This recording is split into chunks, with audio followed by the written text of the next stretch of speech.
नमस्कार आणि आपण पाहत आहात लोकहित लाईव्ह न्यूज चॅनल, आवाज सर्वसामान्य जनतेचा। उमरखेड येथील बस आगारामध्ये प्रवासी राजा दिन व कामगार पालक दिन साजरा।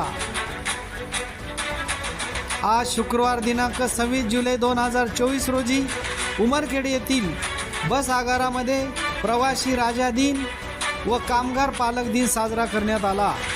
या कार्यक्रमाला यवतमाळचे DC अमोल गोंजारी साहेब, उमरखेडचे depot manager Pramodini Kinake madam, Madhavrao Mitkari, प्रवासी मंडळाचे अध्यक्ष शेख इरफान, सचिव हिरासिंग चव्हाण ठाकूर, उपाध्यक्ष शैलेश साखरे, कोषाध्यक्ष नाथा पाटील खुरे उपस्थित होते।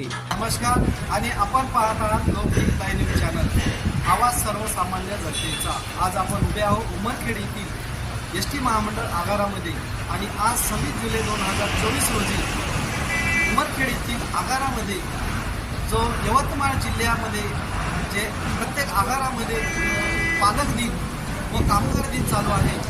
आज उमरखेड येथे पालक दिन साजरा करण्यात येत आहे। तरी या जिल्ह्याचे DC साहेब अमोल गोंजारी साहेब इथे आलेले आहेत आणि त्यांच्याकडून जाणून घेऊया आज प्रवाशांना आणि कामगारांना काय संदेश द्यायचे। तर माझ्यासोबत आहेत यवतमाळ जिल्ह्याचे DC साहेब अमोल गोंजारी साहेब आणि त्यांच्याकडून आपण जाणून घेऊया की प्रवासी राजा दिन आणि कामगार पालक दिन या दिनाबद्दल त्यांच्याकडून थोडी माहिती जाणून घेऊया। साहेब माहिती सांगा। नमस्कार, मी अमोल गोंजारी, विभागीय यवतमाळ।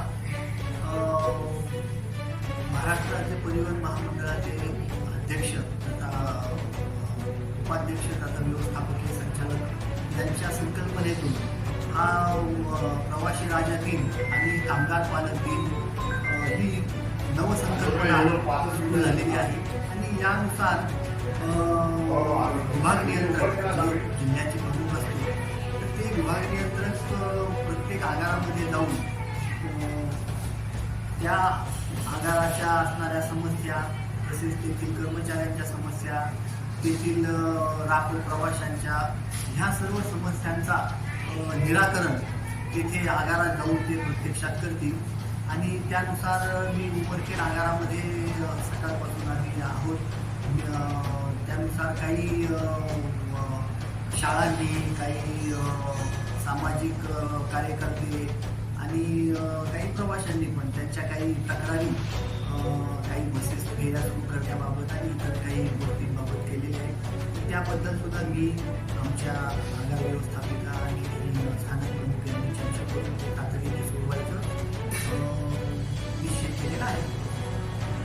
2007 पासून माधवराव मिटकरी प्रवासी मंडळ याच्या सुटेकांनी एक आम्ही सोय घोषित असं मंडळ स्थापन केलेलं आहे आणि उमरखेड आगारातल्या प्रवाशाशी त्याचप्रमाणे येथील जे सिस्टम आहे ते सिस्टम योग्य आणि महामंडळाच्या नियमाप्रमाणे राबवण्यात येण्याकरता आम्ही सदोदित प्रयत्न करत आहोत। त्याकरता आम्हाला आमच्या यवतमाळ जिल्ह्याचे माननीय विभाग नियंत्रक साहेब वेळोवेळी जे आलेले आहेत। आता माननीय अमोल गोंजारी साहेब आहेत आणि आता या ठिकाणी DM मॅडम किनाके मॅडम आहेत, त्याचप्रमाणे मनोहर साहेब आहेत, या ठिकाणी बरेच चालक वाहक आहेत। यांच्याशी आमचे सौजन्याचे संबंध ठेवून जास्तीत जास्त आपला उमरखेड डेपो हा महाराष्ट्रामध्ये 1 नंबरला कसा येईल आणि त्यांना कसं सहकार्य करायचं याचा आमचा प्रयत्न आहे। त्याचप्रमाणे मागच्या उन्हाळ्यामध्ये या उमरखेड डेपोला बोर्ड नव्हते तर प्रत्येक घरावर चाराण्याची डबी घ्यायचा चुन्याची आणि चुन्यानं नाव लिहायचा काचावर, ते आम्हाला बेकार वाटलं म्हणून आम्ही आमच्या उत्स्फूर्त याने 20,000चे बोर्ड आम्ही या उमरखेड डेपोला दिलेले आहेत आणि ते उमरखेड डेपोला बोर्ड लावून आज दिमाग फिरत आहेत आणि त्याचप्रमाणे आणि येथील प्रवासी जे आहेत वेळोवेळी आम्हाला सहकार्य करतात, ते सूचना देतात, खेड्यातले असो कुठलेही असो आम्हाला सूचना देतात। आमच्याजवळ कोणताही दुजाभाव नाही आहे, कोणताही प्रवासी आला आम्ही त्याचे काम करत असतो, नियमात बसत असतो असतो, नियमानं घेत असतो आणि आदरणीय DM साहेब, आदरणीय DC साहेब यांना आम्ही साकडं घालतो, साहेब हे कसंही करून कराच हो. आणि आता एक नवीन मागणी आहे, उमरखेडचे सावळेश्वर मॅडम, उमरखेडचे सावळेश्वर ही सुद्धा एक बस चालू करण्यात यावी, कारण त्या ठिकाणी हायस्कूल आहे, त्या ठिकाणी सुद्धा आहे, ती सुद्धा नवीन मागणी मान्य करावी.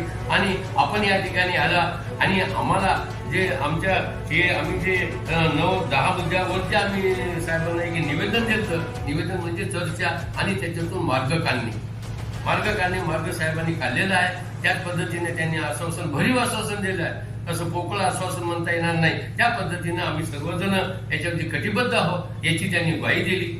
याच्याबद्दल त्यांचे मी आभार मानतो. आणि त्याचप्रमाणे आपण या ठिकाणी आलेले आहात पत्रकार बांधव, त्याचप्रमाणे TV चॅनेलचे तुम्ही या ठिकाणी येऊन आमचा जे एक म्हणजे पाठपुरावा करून जे तुम्ही आम्हाला सहकार्य केलं याच्याबद्दल तुमचे आम्ही अभिनंदन मानतो. धन्यवाद.